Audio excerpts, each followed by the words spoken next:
Marinho, quer fazer uma pergunta? Paulo Quero, Negon. Emílio, obrigado. Fala, irmão. Cara, a situação é a seguinte. Apesar do Trump já estar, 5 meses fora do governo, parece que ainda a mídia, de modo geral, segue falando mais dele do que o próprio presidente Biden.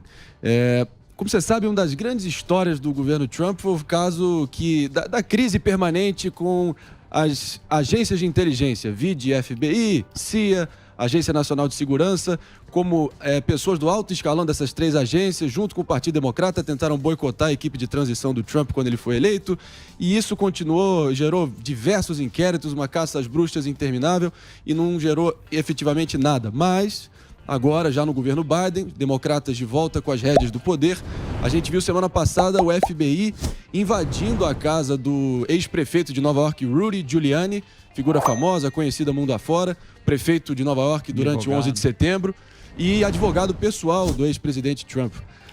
Você acha que agora é uma espécie de revolta do Deep State, né? dessa burocracia entranhada contra essas figuras relevantes do entorno do ex-presidente para tentar, de uma vez por todas, tirar ele do tabuleiro político?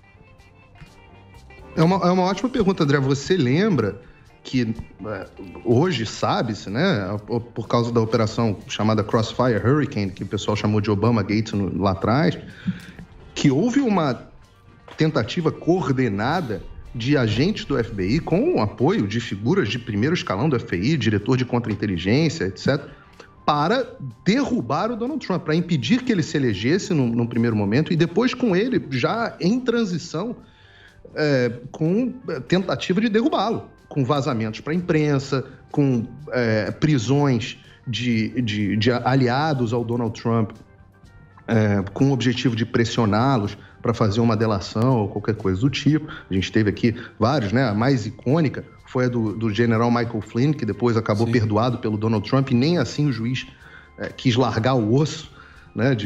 Para liberar ele, para liberar o caso contra ele. E todo aquele relatório do James Comey, que você acompanhou bem, que depois que fomentou um desgaste muito grande do Donald Trump, que fez com que os republicanos perdessem as eleições dos midterms, né, as eleições legislativas aqui. Então, desde aquela época, você já tem uma tentativa grande do establishment, desse deep state, né, esse pessoal que está incrustado, de derrubar o Donald Trump. Eu não vejo muita coisa muito diferente no Brasil, não, tá? Os órgãos do Brasil são utilizados com frequência com fins políticos. A quantidade e hoje isso está ficando cada vez mais claro com os vazamentos dos diálogos aí de procuradores, o quão politizado está o Ministério Público Federal no Brasil. Então, qual o problema disso? O problema é que essas pessoas, elas têm as ideologias delas, elas levam as ideologias delas para o trabalho e troca governo, entra governo, sai governo, elas continuam lá. Eles continuam lá. O Donald Trump não conseguiu se livrar da quantidade imensa de agentes do FBI. O FBI era uma agência onde as pessoas tinham viés conservadores em tempos passados. Hoje é uma agência dominada pela esquerda. A CIA tá aí nos jornais hoje.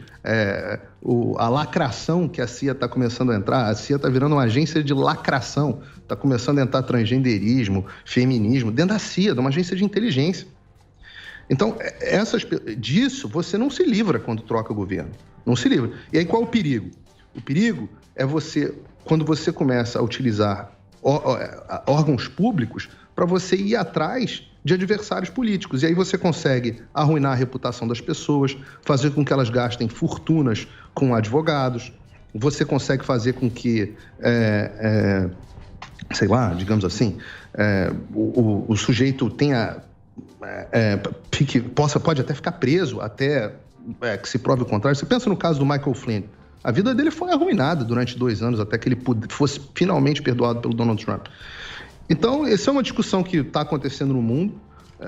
Eu vejo acontecer no Brasil, como você tem a autonomia do Ministério Público Federal. Isso aconteceu muito fortemente. Aconteceu para os dois lados, aconteceu para o lado do PT, acontece para a direita também. Você vê o Supremo Tribunal Federal indo especificamente atrás de figuras da direita.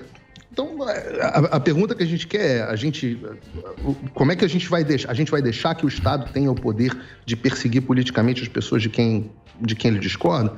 E agora o caso do Rudy Giuliani, ninguém sabe explicar direito por que ele sofreu uma busca e apreensão na casa, no escritório dele. Mas, me parece ser um caso desse, sim, André.